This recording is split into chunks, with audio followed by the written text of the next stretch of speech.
the Pledge of Allegiance, please. To the flag of the United States of America and to the republic for which it stands, one nation, under God, indivisible, with liberty and justice for all. Okay, I've had no one approach me for public comment. Anyone for you, Kelly? Okay. All right, then we are on to number 4, approval of the October 3rd, 2024 Extension Education and Economic Development Committee meeting minutes. Do I have a motion, please? Motion by Supervisor Rosenberg, a second by Supervisor Ungerer. All in favor? Aye. Any opposed? No? That passes unanimously. Next, 5, policy issues, discussion, and potential committee determination. None. 6, operational functions required by statute, ordinance, resolution, or policy. A, development of 2025 annual plan of work for the committee. I will send that over to Administrator Leonard. Thank you, Madam Chair. So in speaking with Chair Marash, the idea was, it's almost the end of the year, how quickly those things sneak up on us, but how does this committee want to kind of structure its plan of work for 2025? And in speaking with Chair Marash, she thought it would be good to kind of begin with the strategic plan and refresh everyone's recollection relative to the work that has been done relative to the strategic plan since its inception in 2018. One of the parts of the plan that really I think was very good insight from the board was to try to identify lead committees for each of the plan objectives within the plan. And originally there were 12, and I put them there in the packet. But you can see kind of they are organized in that healthiest, safest, and most prosperous realm, kind of consistent with how we talk about our vision for Marathon County government and the work that we do.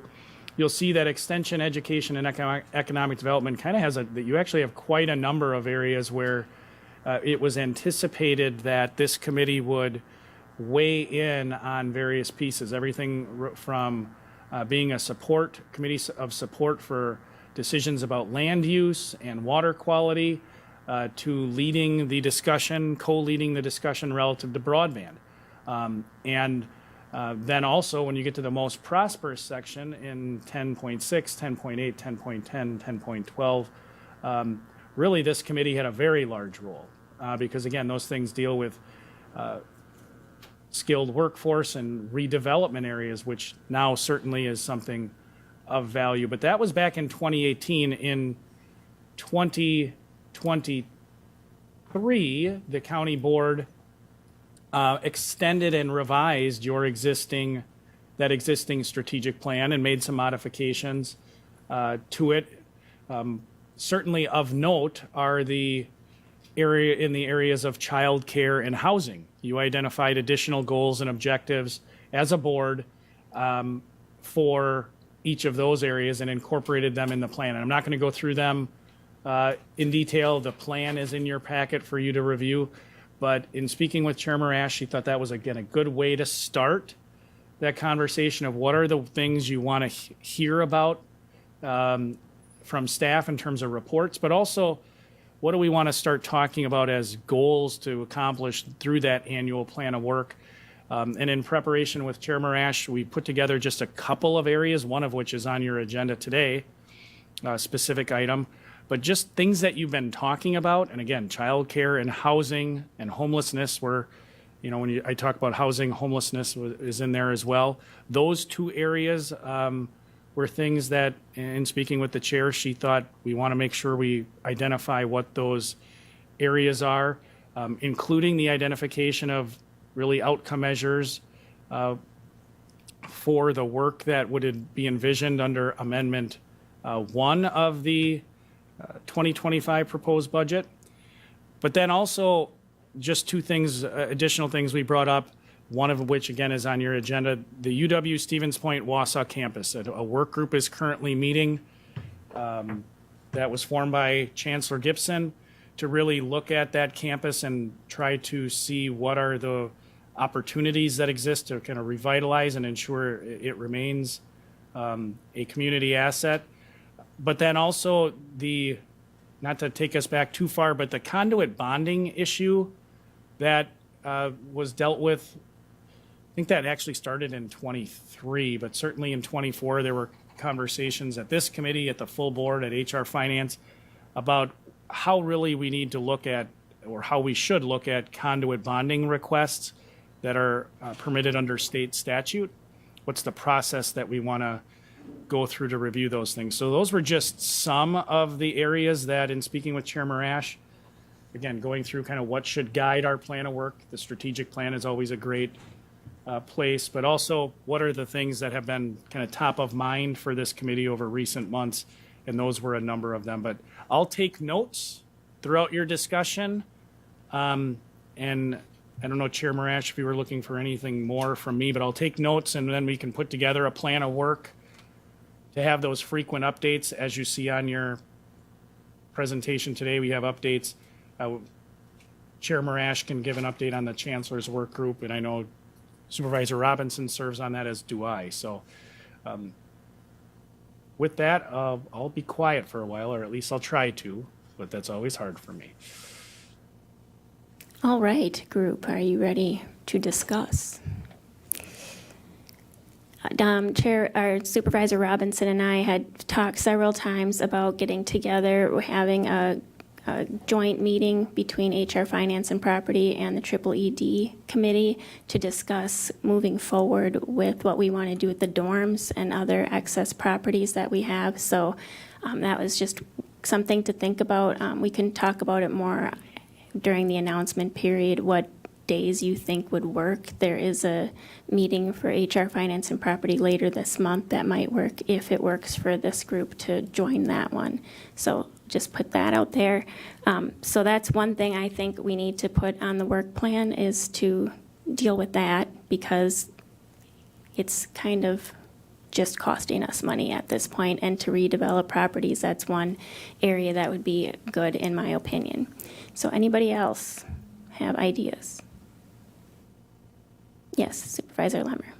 Thank you. I hate to add something new, but I feel like when you're looking at economic development, you've got your child care, you've got your housing, and you also have transportation. And I know there are some groups working on transportation, but I don't know who's coordinating all of that. And I have a person that I'm working with in my neighborhood who she doesn't drive, and her only options are to take a bus. So she's very limited in where she can look for a job, because she can only be on the bus line, where she'd be a great candidate to work at, say, the Goodwill, but there isn't a Goodwill in Wausau, and so she can't get there. And I don't know if, again, what the vision is with this work plan, but that's a need I'm seeing directly, that I'm working with somebody right now trying to help out. So. Okay, thank you for that. Anyone else? Feel free to jump in too, Chair Gibbs, if you. So I feel that a lot of this is going to depend on whether or not we have that amendment pass for the budget, as far as hiring someone for our economic development. And so that's kind of like up in the air right now. But we also are going to be discussing what we think that position is going to look like. So are we going to be doing this every month for a little while then with the strategic plan, I would imagine?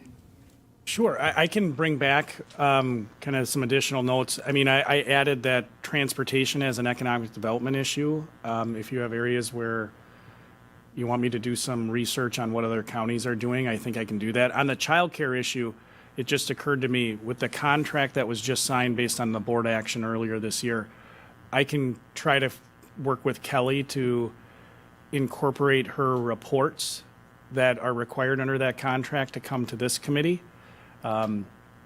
They're both quarterly reports and or semi-annually, depending on what they were for. But we can make sure that she's got a standing, there's a cadence to her reports. If there's anything else on childcare, let me know.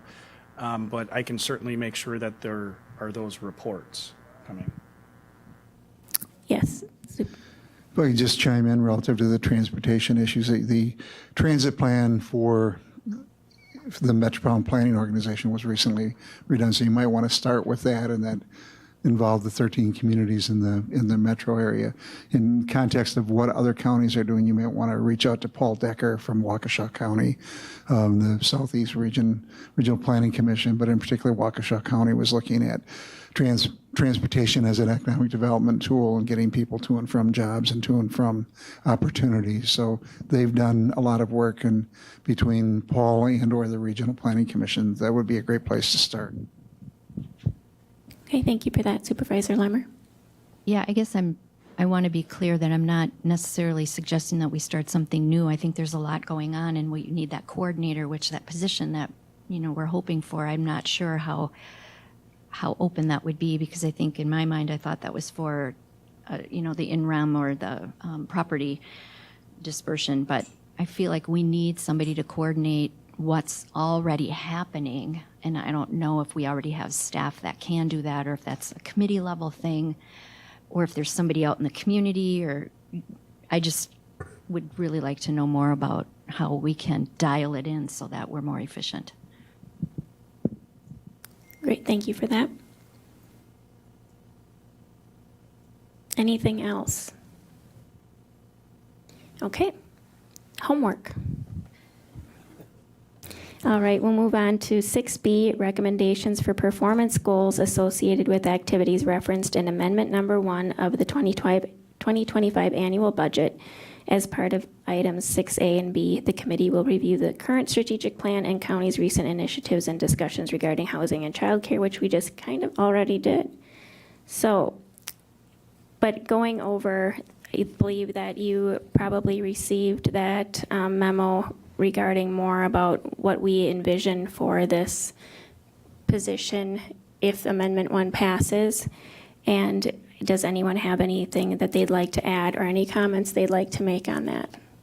Or do you have any other visions for the position? We just kind of talked about that too, but anything else? Yes, Supervisor Lemmer. I think it would be helpful if we could get quarterly, or I don't know what the timing is, but some KPIs on, if it's on getting rid of the property that we overtake, graphs and data to show how it's moving.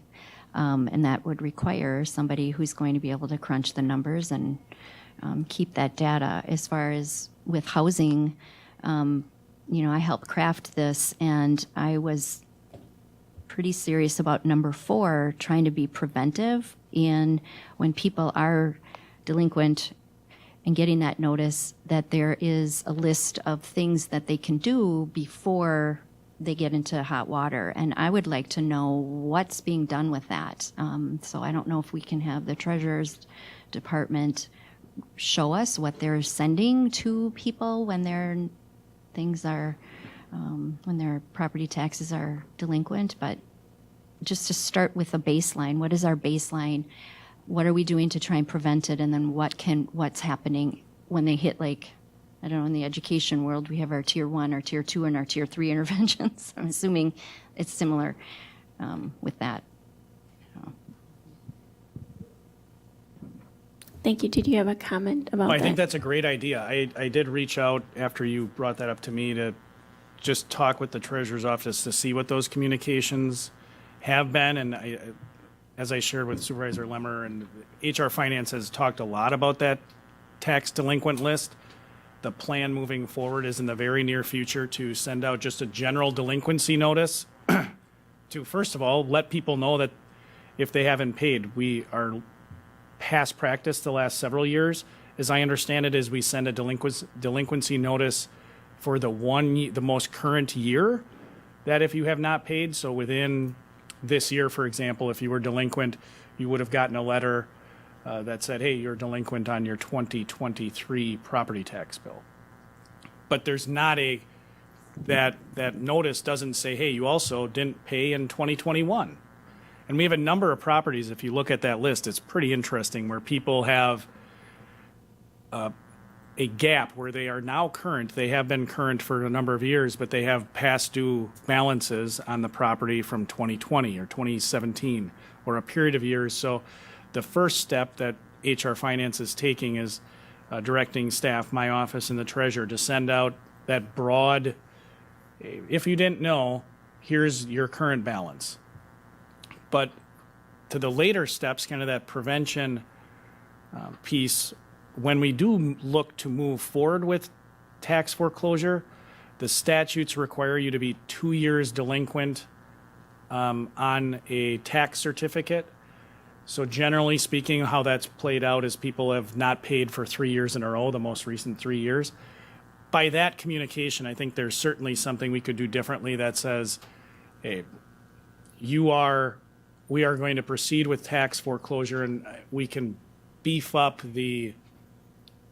it's not just a letter, but also make more resources available to people. I don't know that what goes out in that mailing is anything other than the necessary letter and legal notices we need to do. But to your point, we can kind of add those additional resources. There aren't nearly as many resources as there were in 2022. With the pandemic, a lot of resources, the county, for example, went and applied for a grant, and you got a $500,000 grant to help homeowners that were delinquent on either rents or property taxes, and the state started a program called Help for Homeowners. Each of those things has ended, but there are still some nonprofits in the area that do some work to help with education, but it's a lot less. And there are some organizations, again, our Veteran Service Office, for example. If you're a veteran and you need housing assistance, they can link you with services. But it really depends more on the circumstances of who you are than what existed previously with, hey, if you were impacted by the pandemic and unable to pay, I mean, there were a lot of resources. So I think to that end, we can start with some education on what is available. I just spoke with a representative from Catholic Charities, for example, who has a limited program. You have to be working and or at least having a revenue source to pay your rent or pay your taxes. But if you are delinquent, they'll put you through that education program if you meet a couple of criteria. But there's not help me through financial assistance that's available just broadly like there used to be. But there are, ADRC, for example, can link people that are disabled or elderly to services, veterans. If you're not working, yeah. Yeah, I think I would like to see at least those listed. So if I'm having a trouble, where do you go? And Right. It would be nice to say, all right, if you're a veteran, you might try this office. If and maybe it's just call 211. I don't know, but That's actually a great idea. Yeah. anyway, those things to be listed so that if I'm in trouble, I can not feel overwhelmed. I have a starting spot. Thank you for that, Supervisor Rosenberg. Are we sure the tax information is arriving at the person responsible for the tax? And are we sure that the person responsible for the tax, I don't know if I want to say competent, but if you would have sent my mother a tax notice in the last 5 years of her life, she wouldn't remember from one paragraph to the next what was going on.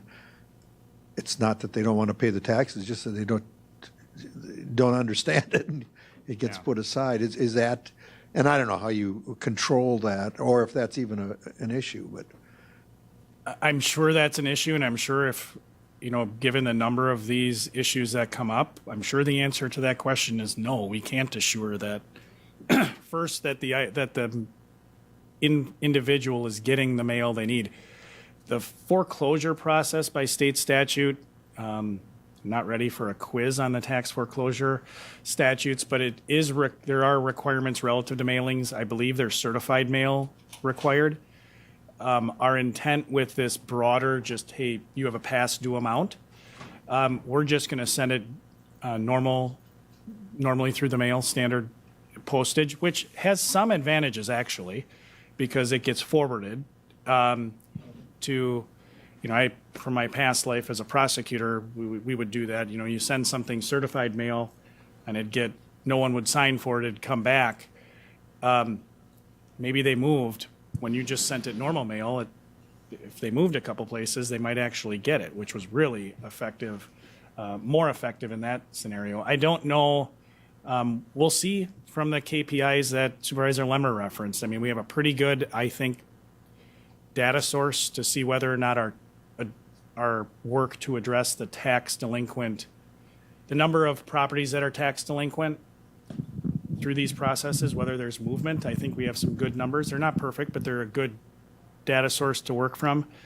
The bigger issue of how do we interface to address individuals that have, whether it's competency or other things. I know when they get to the court process through in rem, there's an opportunity for discussion with those individuals. I know we've had, think back a couple of years ago, we had an individual who, we don't do any service to anyone when we don't take property and don't initiate the foreclosure process promptly, because what it does is interest and penalties eat up any and all equity people will have in those properties. If you think about being delinquent on your taxes for 10 years, 18% interest, that compounds pretty quickly and exceeds the actual balance owed. So trying to do it promptly actually helps people, because it helps bring, if we do it right, it brings resources to people that says, hey, this is your situation.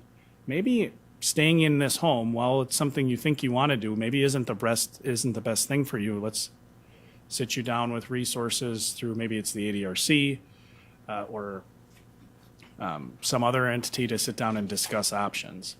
But I'm sure, we're going to mail the past due balances, so we don't really know if they're going to, for sure, if the person's going to get them. But when we do the tax foreclosure process, that I believe is certified mail, and we have to provide notice.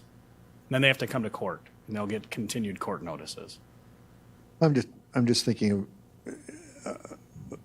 of something simple.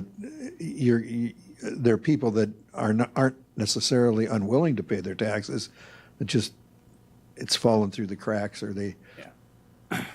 And I think that's the reason why this general mailing that we're going to send out, I'm a perpetual optimist, but I think it's going to be highly successful, because particularly for those individuals that maybe they're delinquent in years 18, 19, but they've paid since.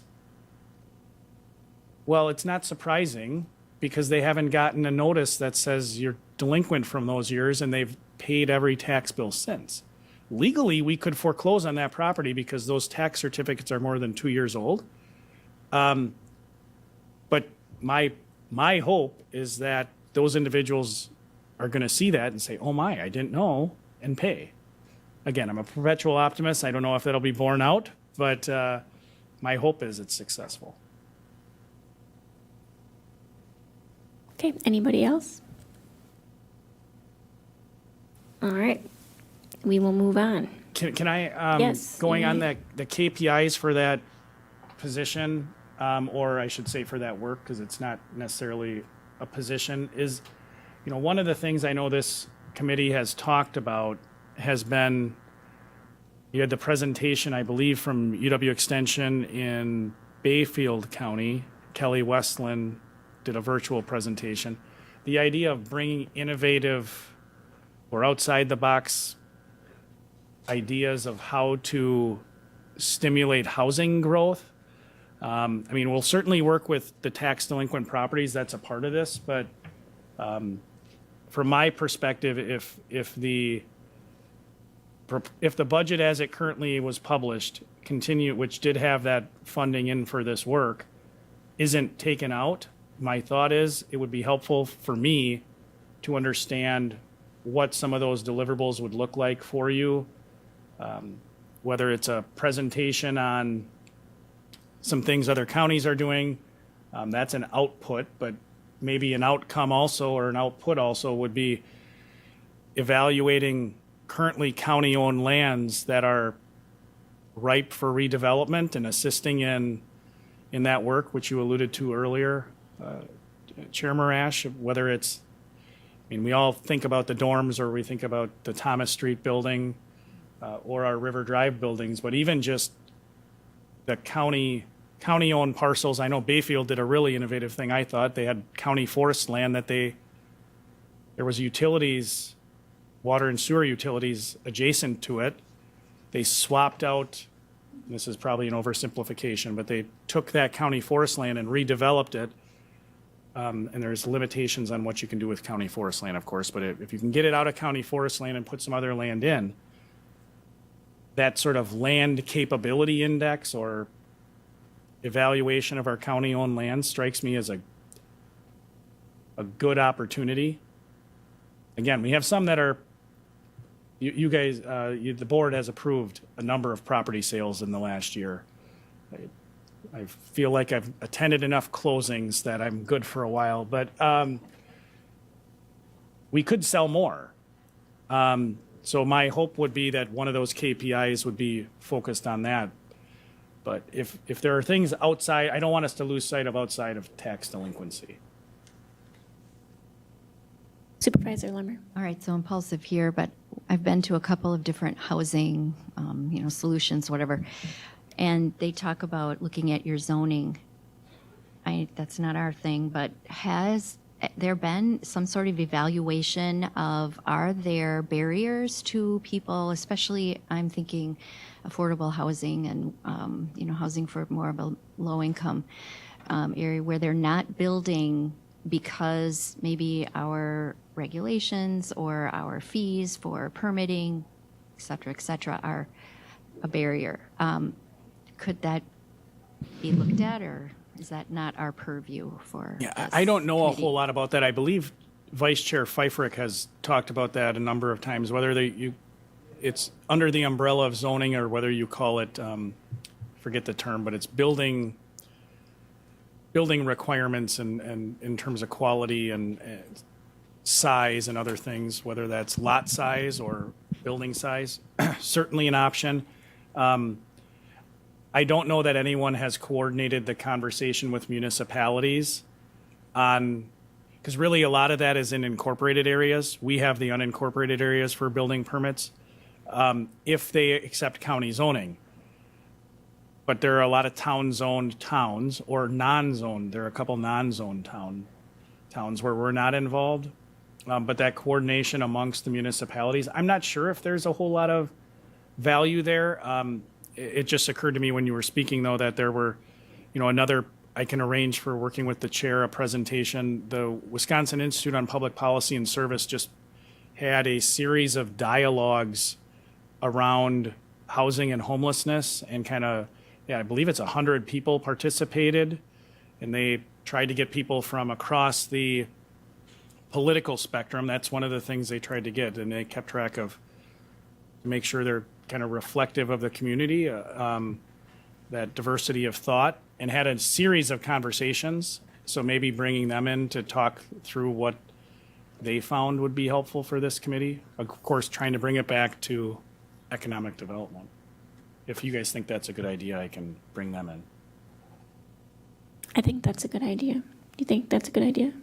Yes, thumbs up. We have thumbs up for that. Excellent. And we have Supervisor Robinson with the comment.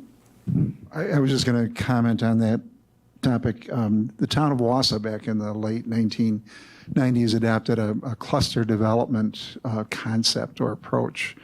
I don't know that they've utilized it, but I was part of that's when I was doing consulting. We wrote the ordinance for them.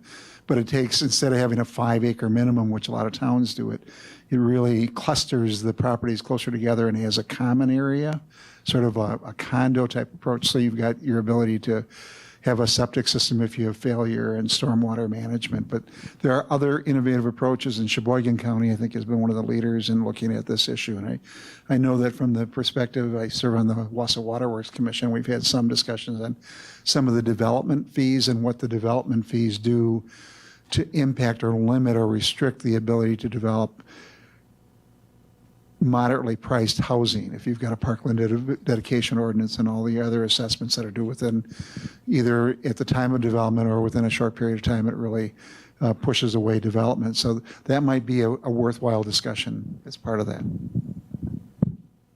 Thank you. is there any value to having someone come and speak as to what they feel are barriers, maybe different residential contractors?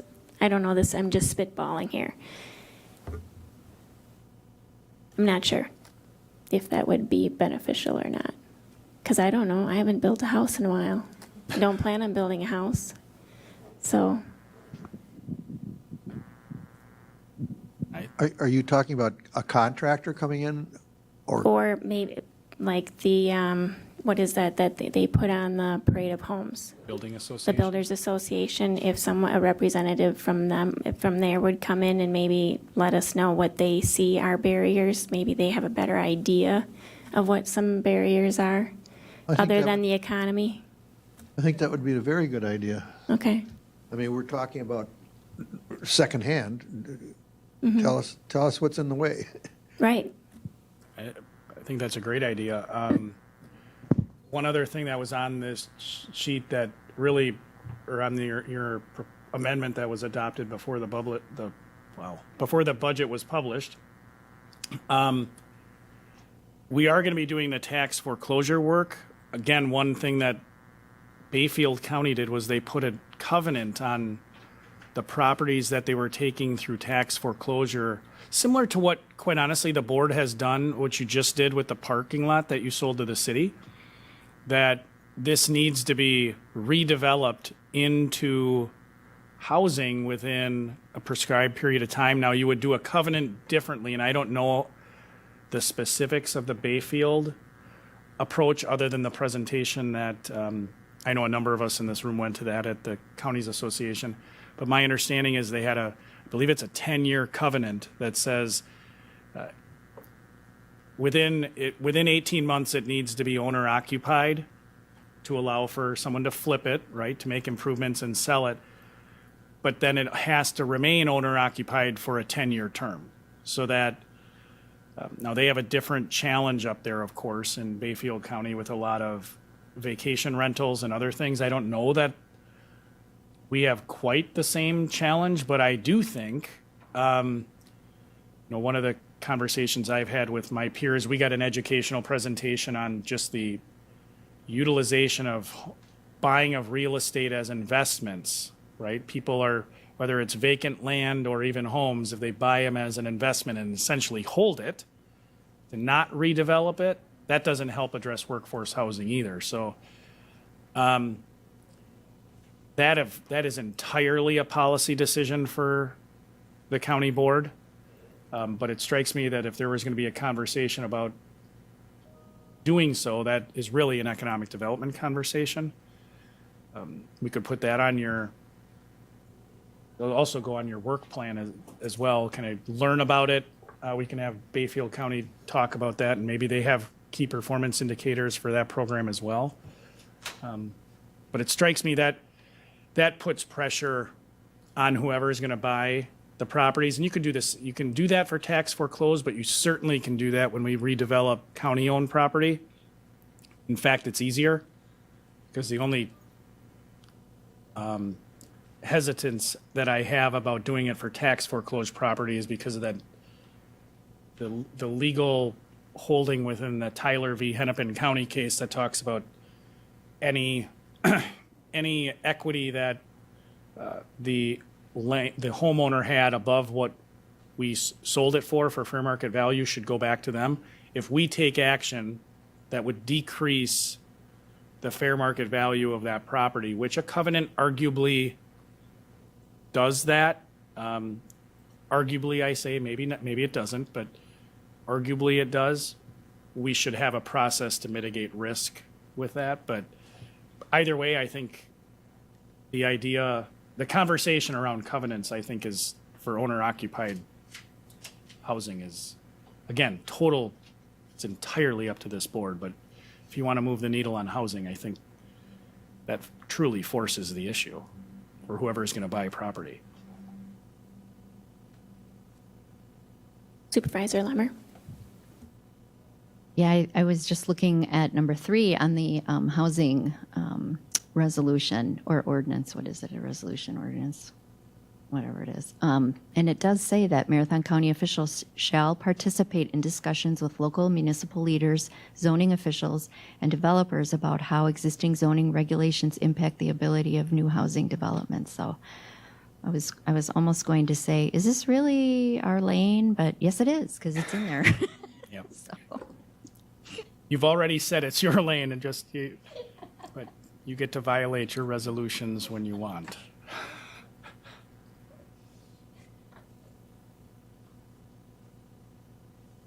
Anything else? So we have some good ideas, correct? Yeah, Yes.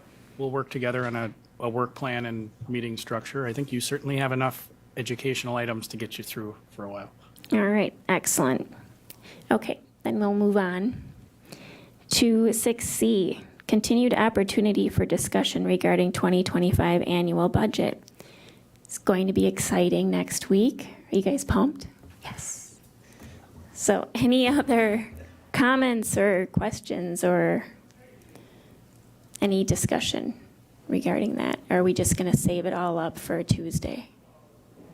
Well, your process says you shouldn't save it up. You should, if you have a budget amendment that anyone is considering, I have made this push at all the other committees where I got in the room before this item was already discussed. If you want to have a discussion about a budget amendment, staff are here to assist you. Your process at least envisions working with either Finance Director Fensky, Corporation Counsel Pierner, or myself. Will make sure the amendment, first of all, maintains a balanced budget but is in the appropriate form.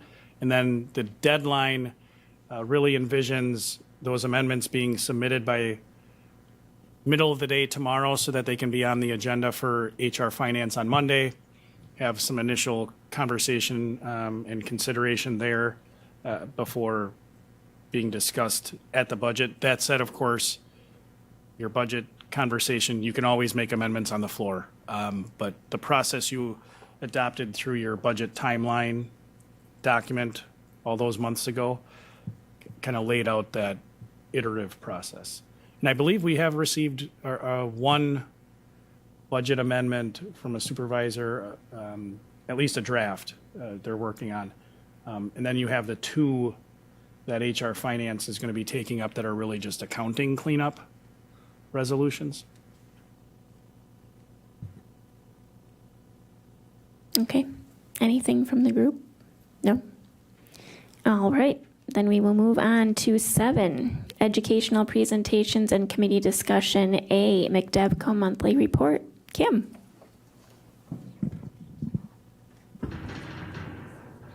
I know. Well, hello, everybody. I'm sure you all know me, Kim Weber from McDevco. Thank you for having me.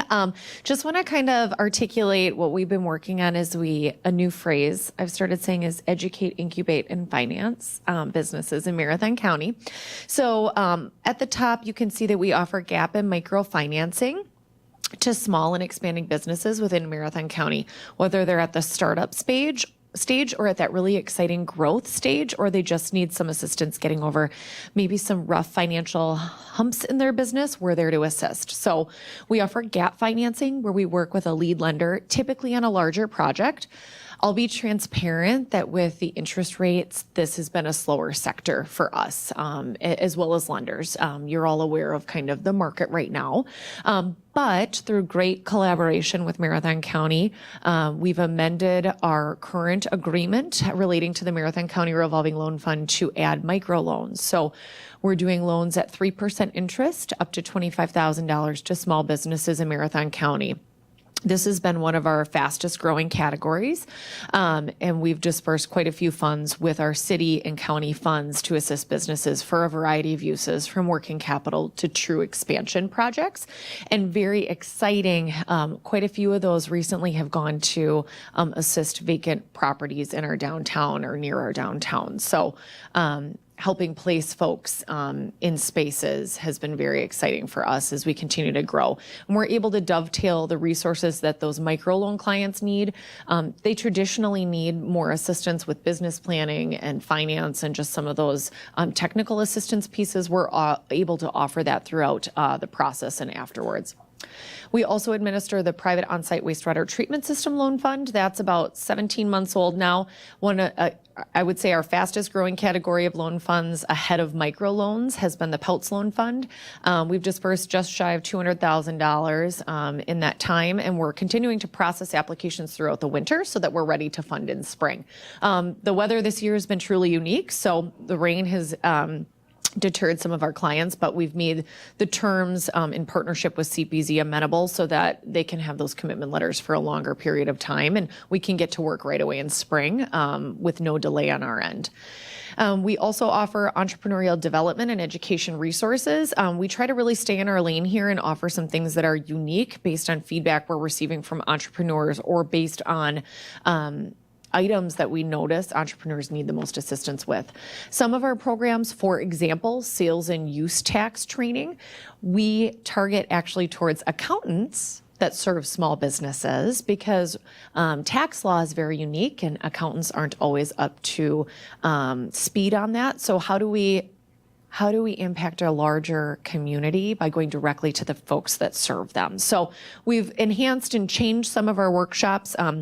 I also want to call out the EEC tenant gap and microfinancing session. What is that? So the EEC, the Entrepreneurial and Education Center, is now called the Wausau Business Incubator. So you'll see that changing on my communication that just rolled out. But we actually host a session for our WBI tenants about how do you finance your business out, or how do we help finance you within your space to get to that growth point that you need to tip the scale so you're ready to move out. And then what happens when you're ready?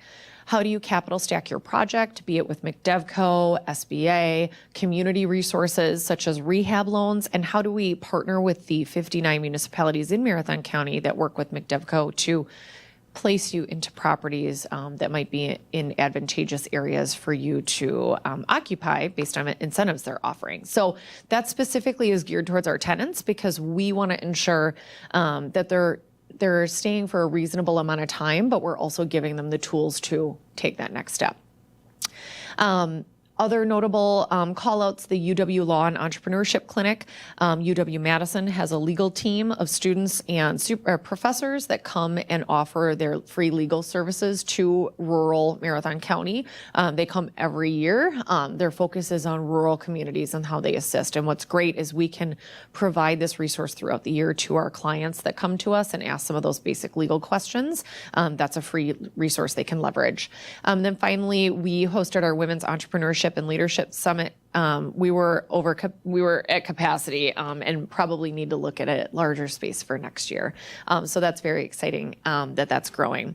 We currently have 13 businesses in our Gears Leadership Program. That's a 16-week course that gives a high-level overview of what it takes to run a business. I will tell you, we have a 50% launch rate coming out of the program, up from 30%. And what's great is those folks decide, hey, running a business just isn't for me. I need more time, or I'm ready to launch. We've maintained communication with a lot of our students and then partnered them with resources to help them launch. For example, we had a student that we were able to connect with WEDC to take over a blighted property and receive grant work for that. So how do we act as the conduit to make sure they're maximizing those opportunities and hitting the ground running, and hopefully with a more positive balance sheet? Municipalities, we host quarterly municipality meetings. We will have one more this year, just nailing down the date. And then our management of the Wausau Business Incubator as of September was 84.6% average for the year. We are back to full in manufacturing, and I'm happy to announce that we have a robot AI tenant that's moving in. So excited to see that. I have about 5 offices available, but they're very large or niche. So if you know of anyone, we're also thinking about how can we use light manufacturing in our offices, or what are some other creative uses? Because I think we all know that office space is oversaturated. So what do we need to do from the standpoint of being creative as managers of the space to help some of these businesses? I will entertain any questions. I could obviously talk all day about McDevco, so please ask if you have questions. Any questions? No, it sounds like it's going great. Thank you for all of your hard work. I mean, excellent report. Everything's very positive, so thank you. Anything from the group? No. Okay. Moving on to 7B, UW Extension Review of Horticulture Program Needs Assessment and Next Steps Related to Program Design. Go ahead, thank you. All right. Hello, everybody. So first of all, I just want to apologize. Jeremy had told me when to get my materials in for the packet, and I got it mixed up in my head and was thinking that I needed to do it this Wednesday and not last Wednesday. But I do have copies of my notes. So if you'd like a copy of my notes, I've got plenty for everybody. So hello, everyone. My name's Janelle Ware. I serve as the horticulture educator. I serve Marathon and Wood counties. Marathon County, I'm a 0.7, and I keep a 0.3 over in Wood County. So today I'm here just to share where I'm at and some of the work that I've been working on lately over the course of this year on a needs assessment. So kind of just setting the stage, when I first started in this role in January of 2020, I was told that my focus would be on therapeutic horticulture. Before I go any further, I just want to make sure that we're all working with the same definitions. And so horticulture therapy tends to be one-on-one. It's a part of an established treatment plan, and it's facilitated by a licensed therapist. I'm not a licensed therapist. What I do is therapeutic horticulture, and that is facilitated interventions that use plants and nature-based activities to help people improve their well-being. So over the past 4 years, I've worked with a number of audiences from vulnerable populations. Some of those successes include working with community service and folks who are involved in drug court by partnering with addict services. Turnover over at ADDICT can be challenging when it comes to when I'm able to provide programming. This year, it didn't work out for me to be programming with them just due to time constraints when they were available versus when I was available. I'm hopeful next year we'll be able to pick that back up again. I've been doing monthly programs at the Landing for folks who are 55 and over, and those programs have been really impactful. It's really cool to see all those folks getting together. And I've also done some work with grief groups and Primrose Assisted Living. I've found that it's hard to establish and maintain some of my relationships with partnering organizations that serve vulnerable audiences. So, for example, veterans. In the past, I tried to establish some programming for veterans. We called it the Green Team. I was working with Jill Jeffrey over in Veteran Services, but we just couldn't drum up participation. We tried for 2 growing seasons. I've worked with Hmong Domestic Violence Survivors Support Group. I was co-programming with a former FoodWise educator in my office. She is Hmong, and she had established relationships within the community. I also co-programmed with her at the ADRC Senior Dinners at the Hmong American Center. Interest waned in both of these programs when Gao Nu Tao took a different position within Extension and was no longer programming, and when it was just me, interest waned. So there, another example of just that difficulty in establishing those partnerships. So within the horticulture program, we have 4 main outcomes that our programming is working towards.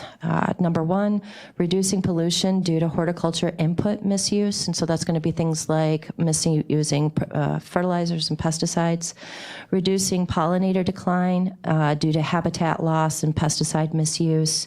Number 3, adaptation and mitigation on the effects of climate change. And number 4, improving people's well-being through successful gardening practices. So earlier this year, I started working on a needs assessment. I wanted to learn a couple of things. Number 1, who could benefit from my programming? And number 2, which horticulture program outcomes have the greatest need? Where can I make the biggest impacts? Now, keeping in mind those program outcomes that I just mentioned, those 4 program outcomes that I just mentioned, I started researching the planning documents for the county, the towns and municipalities. And I found some key findings that I think at least informed me of some possible directions to go. So within the Marathon County Stormwater Plan in section 3.01A3, under public education and outreach, it states for yard waste and pesticide use. They mentioned that the county promotes lawn care and grass recycling practices on the county website. Under section A5 for promotion and promotion of infiltration, again, the county is promoting practices like using native species, rain gardens, and nutrient management. Under section 6.02, recommendations for achieving stormwater management goals, it shared that the county would continue to implement the existing public education and outreach and public involvement and participation. So that was all the stormwater plan.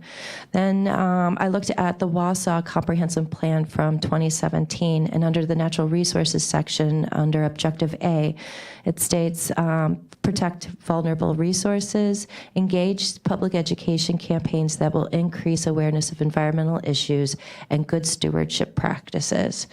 And then in the Schofield Comprehensive Plan 2022, under the Natural and Cultural Resources goals, goal number 1, protect and enhance threatened waters. Goal number 2, limit uncontrolled runoff, overuse of fertilizers, and contaminants that affect water quality.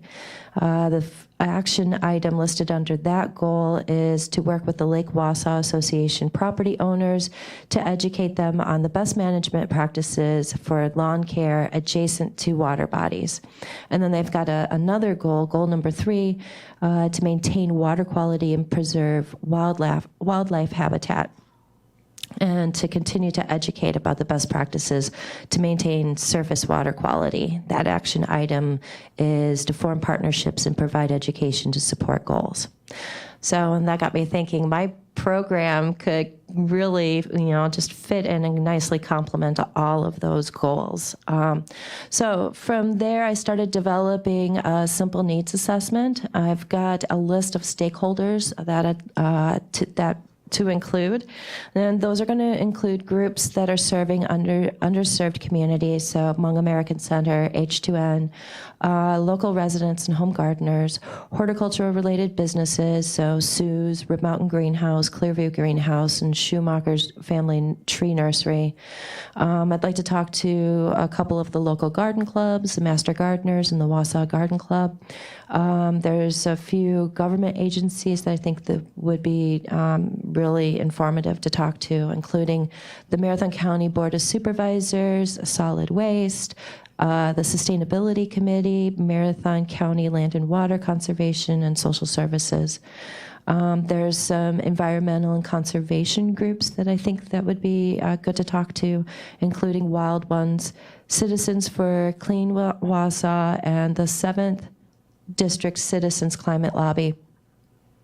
And then there's a couple of community and neighborhood organizations that I'd like to talk to, including the Longfellow Neighborhood Group, to find out what their needs are. And I also, there's just a few, I kind of put them in the category of local experts and researchers. So I'd like to have a conversation with Paul Whitaker, Trevor Frank, and Kat Becker.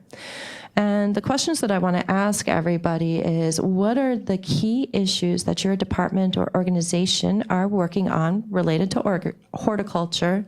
How can extension horticulture, or if they don't know what that means, evidence-based gardening knowledge, how can that benefit the audience that they serve, and what kind of impact do they want to make?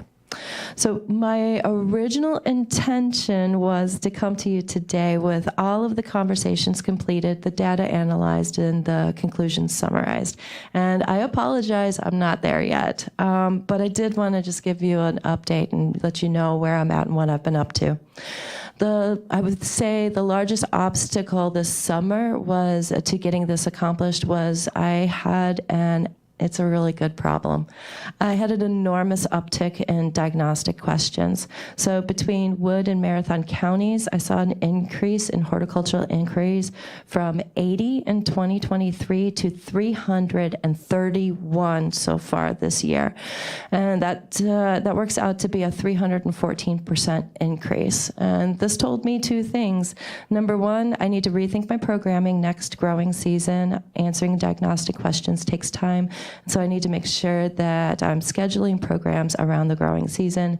I had already reduced the number of program offerings this summer compared to last summer because at that point I'd seen an increase in horticulture questions. And I thought this summer would be a good time to work on the needs assessment, but it just didn't work out. The second thing that this tells me is people have questions regarding how to solve their gardening problems efficiently and effectively. Many of the questions that I received over the summer centered on pesticide use and how to appropriately use fertilizers. So what I can tell you from the conversations that I've had so far, everyone is running at either or past capacity. Community organizations that serve vulnerable populations typically think my programming could benefit the audiences that they serve. However, they're stretched and limited to providing things that their communities need, not want. I kind of think of myself as sprinkles, and they don't necessarily need sprinkles when they need a plate of food, right?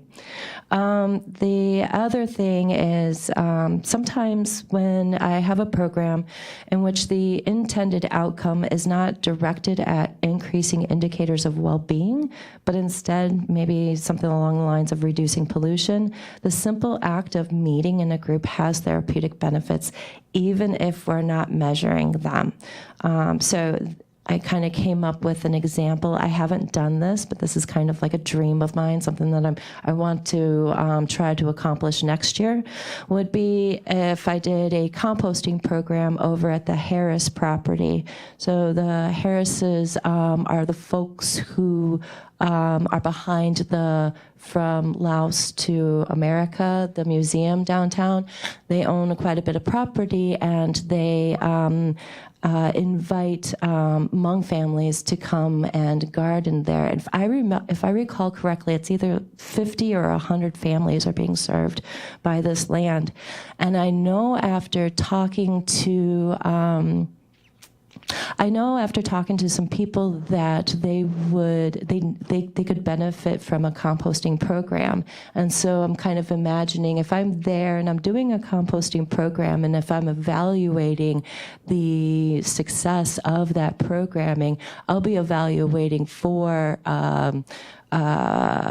pollution type of outcomes, not so much therapeutic outcomes. But I can guarantee you, if I get all of those families together on a Saturday afternoon, people's indicators of well-being will be increased, right? So looking forward, the diagnostic questions have died down, growing season's getting quiet again. I'm right now in the middle of Sowing Success. Sowing Success is an integrated pesticide or integrated pest management based 12-session gardening course.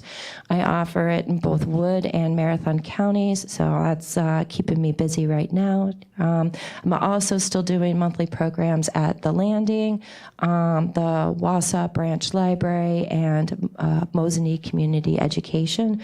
So that's kind of keeping it keeps me humming along. But other than that, things are slowing down, and I expect to complete my needs assessment over the winter.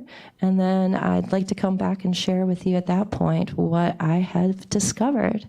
So definitely would be interested in any feedback you've got, any identified needs that you've seen in the community, or any questions about what I shared today. Okay, group. Supervisor Lemmer. Okay, I know you said the growing season is dying down, but I've got rhododendrons and lavender blooming today. So mine's not. But, well, no, I was just at the ERC meeting, and they're talking about groundwater through the Big Old Plain. I watched a webinar. Oh my gosh, it was from a while ago, but it was on the Wisconsin River watershed, which of course the Big Old Plain feeds into. And so, do you ever work with that group or CPZ on some of their water quality goals? Because I don't even know if that's in your purview, but they're working on that right now. It just seems like there's a nice intersection there. So I haven't in the past. In the past, I've been really focusing on identifying vulnerable populations and thinking about how my programming could fit with them. But that's the reason why, you know, I want to do a needs assessment and see what are the biggest needs within the community and how can I plug in. So that's a great example of an organization that I potentially, groundwater, not so much, but the things that the reasons why you are putting things on. So, for example, neonicotinoids, right? So that's a pesticide. It's a systemic pesticide that people love to give their roses. So that way their roses are beautiful, but that is part of the groundwater quality issue, right? So some of the groundwater issues I might be able to plug into. Surface water, absolutely. Those I definitely can do. Hand out your notes to anybody interested. You did some work with the Youth Opportunity Center. How is that going? Yeah, so that is, I mean, I'll just be honest. It's it's fun. It's hard. It's challenging.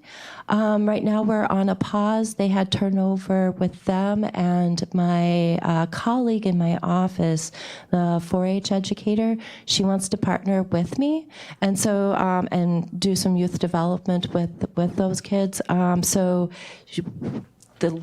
October was a rough month for her between, I'm not sure, whatever the programming was that was going on with her, but so we have a plan to pick that back up. We want to start by reaching out to the new director, see where they're at, kind of make sure that they've got their feet underneath them, and then we're going to continue. On that, one of the things that, since you asked, I'm going to share, one of the things that I found really, really challenging with that group that I don't find with community service is buy-in. So with community service and drug court, I would say 99% of those folks have zero intrinsic desire to learn anything about gardening. But because they're adults, I was able to connect with them, get that buy-in, maybe not that first time, but over time, I was able to get buy-in from them, and then I could ask some questions later on, like, hey, why are we spreading compost? Do you remember? And they'll echo back what we talked about in previous weeks, right? I find it much more challenging with the teenagers to do that. A lot of that, I think, is because the circumstances that led them to have court-ordered supervision may not be, I mean, it's because of the decisions that they've made, right? But the decisions that they made may not be completely due to things that are within their control, right? And so it's hard to get that buy-in because, number one, they don't trust me, they don't know me, and they have zero reason to trust me, right? So I've been thinking a lot about this, and I am actually taking a professional development in evaluation right now, and I'm thinking about utilizing, it's called process evaluation, but it's really evaluating the participants' experience. And so I'm really kind of just taking some time to think through how can I utilize process evaluation to get them so that way they'll take any sort of interest in anything that's happening while I'm with them. Thank you for that. Anybody else? What kind of programs or activities do you do with the people at the landing, for instance, and some of your other programming you have in the community, like the grief groups and your assisted living groups? Sure, yeah. So let's, you know what, I'm going to share with you, this is such a fun activity. So over at the landing, they started utilizing Camp Studevant. I'm not sure if I'm pronouncing it. Thank you. So they started utilizing that facility to take the elders out there once a month, not during camp season, right? Because that property is just sitting there and it's gorgeous. And so in March, I was out there with the group, and I did a talk with them about native plants and why native plants are awesome. And then we made seed bombs. And then I took them outside, and I had slingshots, and I had them use the slingshots in the archery area because we're at a summer camp, right? Or we're at a camp, right? And they had so much fun. And one of them even shared with me that I think it had either been 50 or 60 years since the last time that she had played with a slingshot. So super cool, super, super cool. Last month at the landing, I had them pot up a tulip. First, I explained to them the process of how to be successful in forcing bulbs. And then I had them pot up a tulip and told them, you know, what they need to do. Basically go home, water it, put it in the back of the fridge. This is when you're going to take it out, and you're going to have flowers in February. And we also talked a little bit about how in gardening there's a lot of life lessons embedded in gardening. And so here we're thinking about the life lesson that came to mind, to me at least, is when we take care of ourselves today, our future self benefits. And so here we're potting up a tulip so that way we're going to enjoy blossoms later on in the wintertime when it's so dreary and dark out. Thank you. Anything else from the group? No? Well, thank you very much.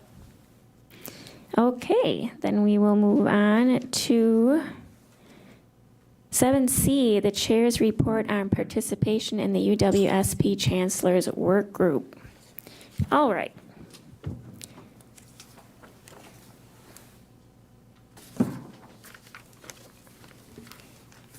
So just a little bit of a background on this.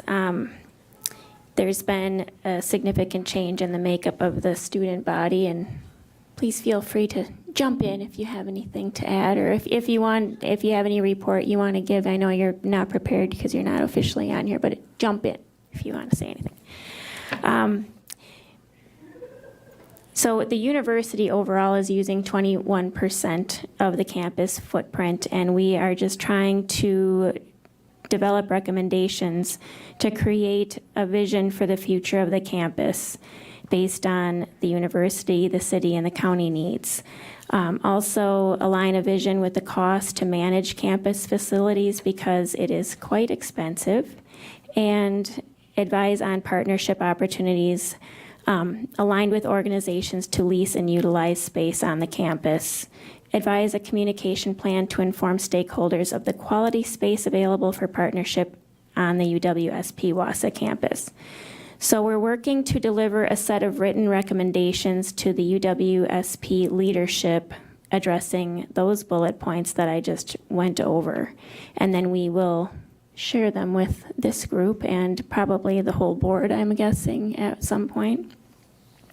So the members of the work group we have 2 county board members, Supervisor Robinson and myself, and then we have the county administrator, Administrator Leonard. We have some UWSP leadership, Chancellor Gibson and Greta Stock, who is the dean. And then UW Marathon Foundation board member, a City of Wausau elected official being Doug Dinney, and some nonprofit representatives, as well as business community representatives, Renee Krings from the Chamber, and then another representative from the Samuels Group. I know I'm forgetting people, but do you have anybody to add, Supervisor Robinson, that you can think of off the top of your head? No? Okay. So we've been spitballing basically a lot of just brainstorming ideas during these sessions, and some of the things that we've discussed are having maybe a bachelor's pathway for all students to try to get more people interested in attending this school. And we know that having a university presence in Wausau, Marathon County, is very, very important, and that is forefront in everybody's mind. We're having offering programs in hybrid and online formats, degree completion in partnership with NTC and business partners, trying to focus more space to support new traditional learners, and just find ways to use the campus footprint more. So core components are having that educational foundation in Wausau with that university presence, and finding ways to set this campus apart from others to make it more attractive for people to come here. We talked a lot about aligning with the community and business needs here, and how can we partner with maybe manufacturing or healthcare, the need to help different businesses and their human resources components with their businesses, different innovation technology, and professional training, talent development. We are trying to figure out what the right-sized physical assets would be, and continue focusing on high school students to encourage and entice them somehow to stay here to continue their education. So some of the other ideas that we had were, how can we partner with local manufacturing?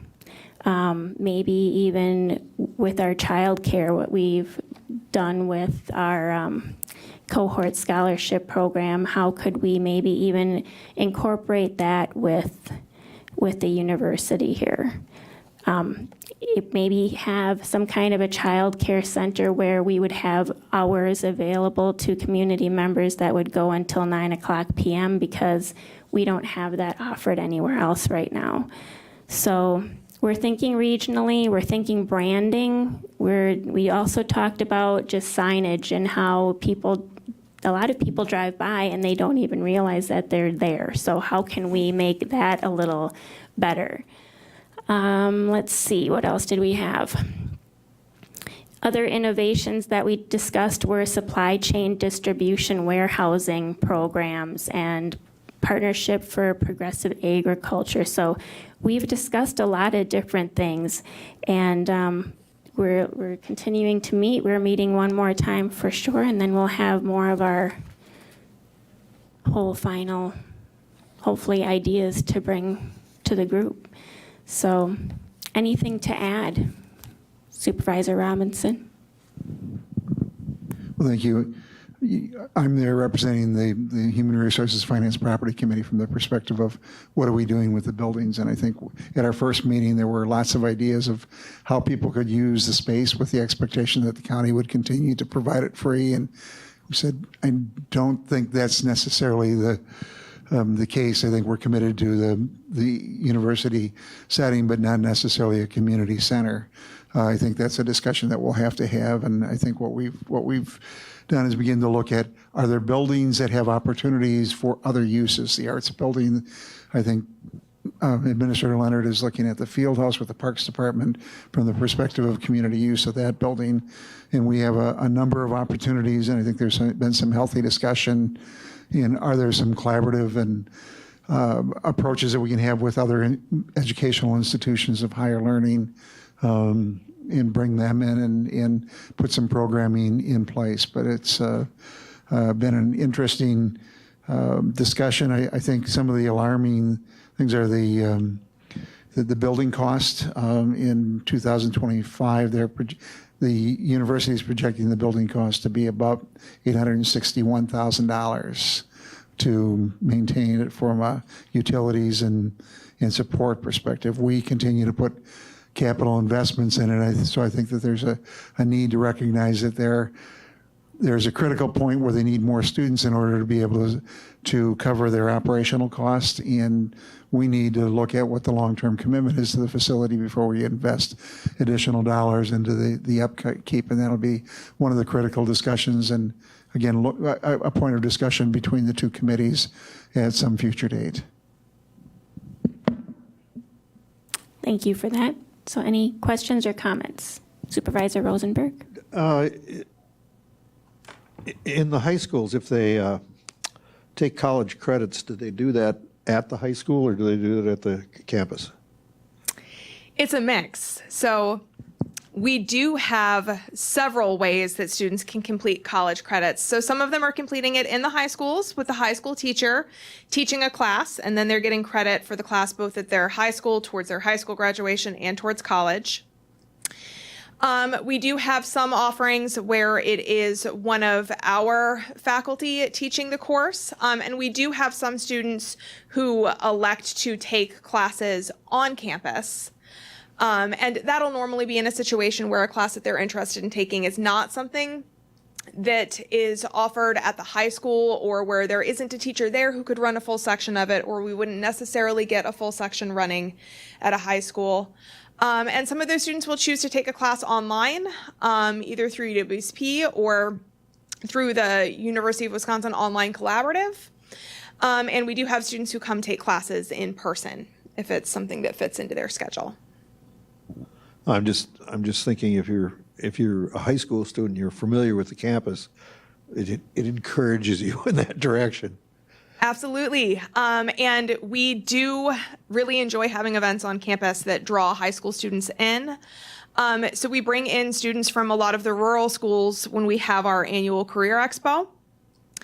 And I just met with a group yesterday that is coordinating a high school student leadership conference on our campus in December. And so that'll bring a lot of students in too. And so we do really appreciate those opportunities. Some of the credits at the tech college transferred directly to the university now. Is that cannibalizing the university's classes?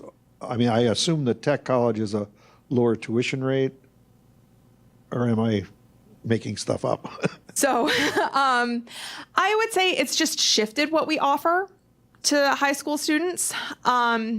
The tuition rates vary. They do vary a little bit between the UW courses and the technical college courses. Cost of families are a little bit different. The funding structures work a little bit differently for those. And I don't have a great awareness of how all of that works out.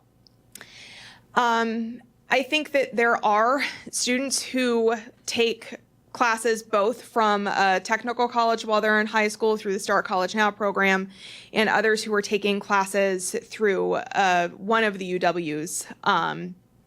Just depends on which classes they're doing. So maybe they're doing an English class through NTC, but they're taking physics with us.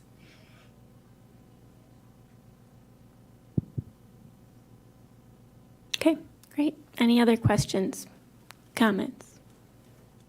No? Yes, absolutely. Thank you.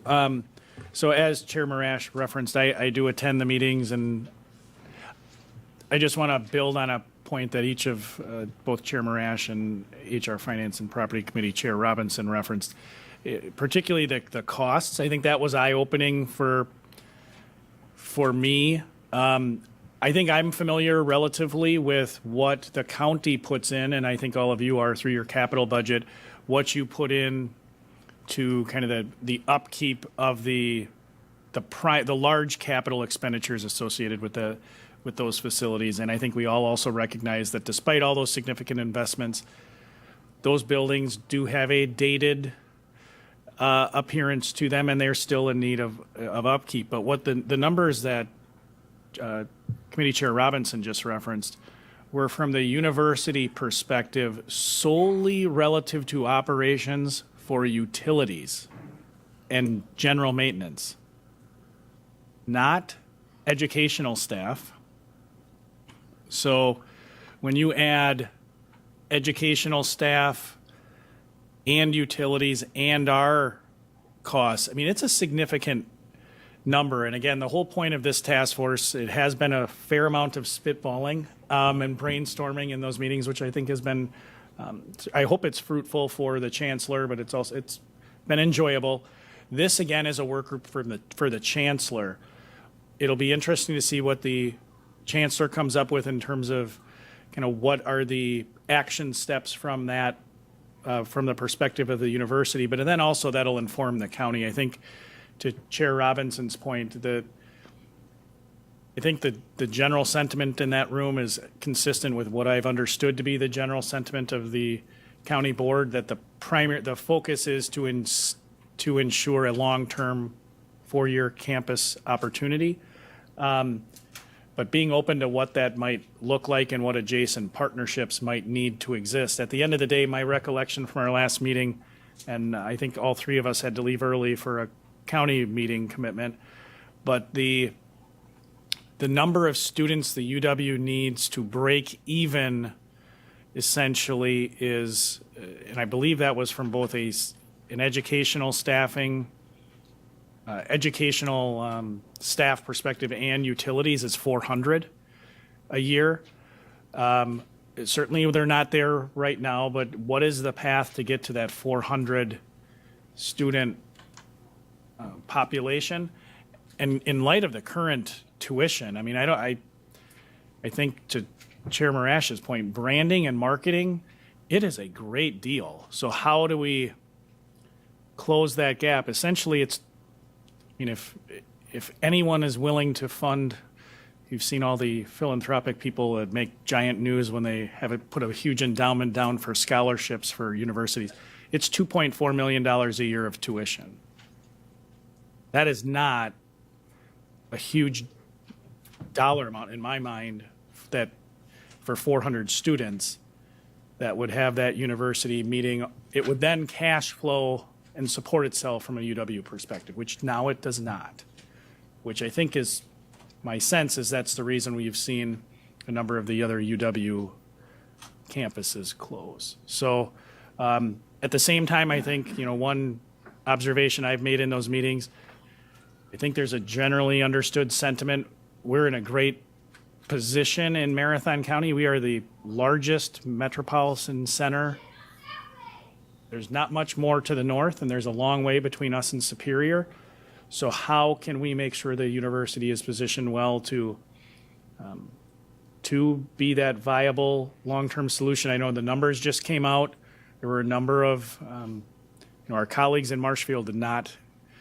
Their numbers dropped considerably. Ours, of course, did go down. It's a complex issue. There's a lot of demographics at play as well. But to this point, I think the work group has been, I hope the chancellor finds value in it. It's been eye-opening from my perspective. I think it's been nice to have different viewpoints from all over the community, and that's been super helpful, I think. So, anything else? Yes, Supervisor Lemmer. Do you have information from the student point of view? And maybe that would be something that would be helpful. This is a long time ago that I was a student at the UWMC, which I'll always call it that. And I did graduate from UWSP, so there's no, love lost for both. But there were times where, friends of mine had to leave the university because they were topped out of their math classes. They couldn't take them anymore at the UWMC. Is that happening even more because of staffing and things like that, so that they can only really get a year's worth of education out of that facility and not the full ride that they want? Yeah, that is a really good question. I would say a lot of it depends on what the student's academic pathway is. So if somebody comes to our campus and they're an art major, I'm going to tell them, nope, you need to move on really quickly because we do not have those studio art classes. There are more and more classes that we have on our campus that are actually being taught on the Stevens Point campus, but our students are able to join virtually. Or I would say as UWSP as a whole has more online offerings, they're saving some seats for Wausau students so that they can take some of those courses that are farther along in their major while maybe they're still taking other general education courses in Wausau. So I would say for a lot of the pathways that students are on, they have a very solid year on the Wausau campus. There are some students that I work with who can very easily stay for 3 semesters before they would need to move on. And I would say that as we get more and more of those flexible online or partially virtual options, students are able to stay on the Wausau campus for longer. So then what happens when somebody wants to be pre-med or pharmacy, you know, an engineering degree? Are they, you know, again, in my day, we could transfer down to Madison and we could start and get that guaranteed transfer. Is that happening? Yes, guaranteed transfer still exists. And on the advising end, we still work with students to transfer wherever they would like to go. So if somebody comes in and tells me that they want to head to Madison the following fall, then from the beginning, I'm working with them on Madison's requirements. So absolutely, we can still help students go anywhere they want to go.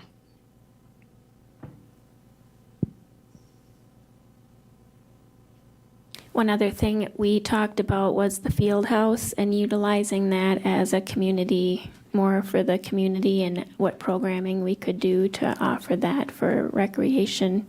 So, well, I think that would be very positive.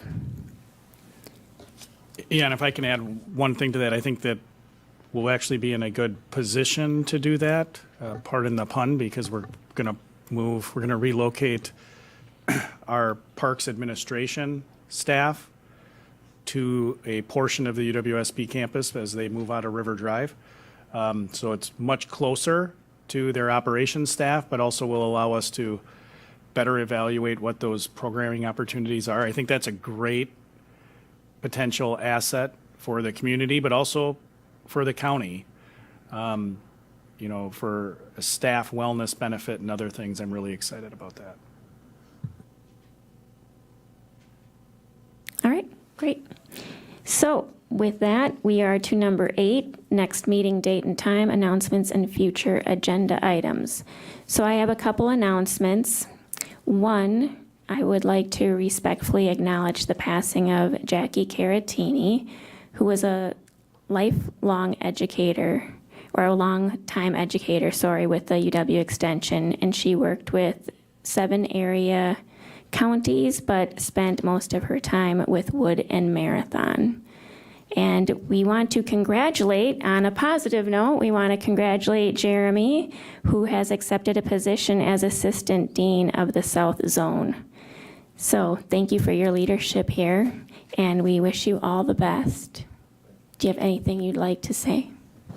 Yeah, I guess I'll address both of those. Thank you, Chair Marash.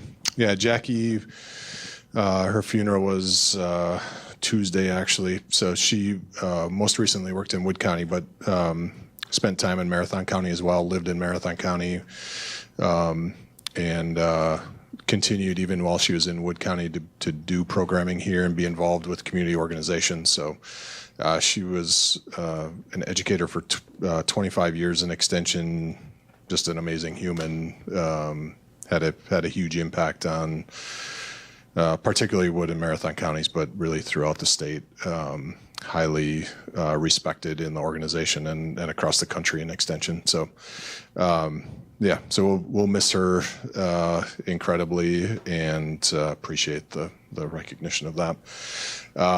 Yeah, and then my position, so I started on Monday, day 3 or 4, I guess it is now. I was in Madison for my first Dean's Leadership Team today and made it back up here for this. So I'll be splitting roles until we hire my replacement for the AED position. I expect that's I was hoping for first of the year, but there's no way that's going to happen with the holidays. So probably February, March, I'll be here until the new position is here. So, but we'll start working on filling that soon. So So I get to work with you for a little while longer, but I appreciate that recognition, and I've enjoyed my time working with you all. And we have a good team in Marathon County, and good partnership with a number of departments and across the community, and expect that we'll continue with the new extension director too. So thank you. All right. So then the last thing would be to discuss when we should do a joint meeting with Human Resources, Finance, and Property. Do you think it would work for later this month, or would you like to plan something for December? Does everyone have their calendars available?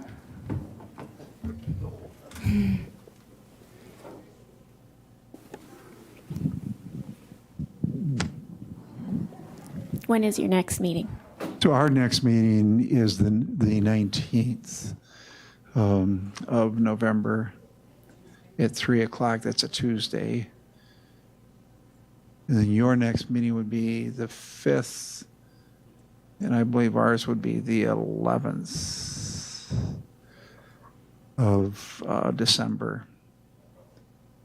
So we could, I'm a little reluctant to have a special meeting of the finance because we're meeting twice a month. If we could do it during ours, that would be great without getting a lot of, unless we do, well, you're at both of them anyway, so you don't count. Yeah, that doesn't, it's all good for you. The 19th does not work very well for me because I'm starting a new role as babysitting grandma. So Tuesdays are my day for that. So it's going to make things really interesting.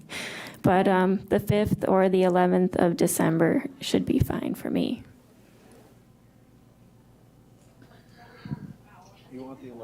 Well, I can ask our committee, which was meeting next Monday, and see what their desires. But if we could look at the 5th or the 11th. Yeah, let's look at the 11th, I think. Kim, is it? Okay. All right. Thank you. Okay, so next meeting date and time, TBD, hopefully December 11th. And that would be at 3 o'clock, correct? Yes. All right. So with that, I would take a motion for adjournment. Motion by Rosenberg, second by Lemmer. All in favor? Aye. Any opposed? No. All right. Thank you.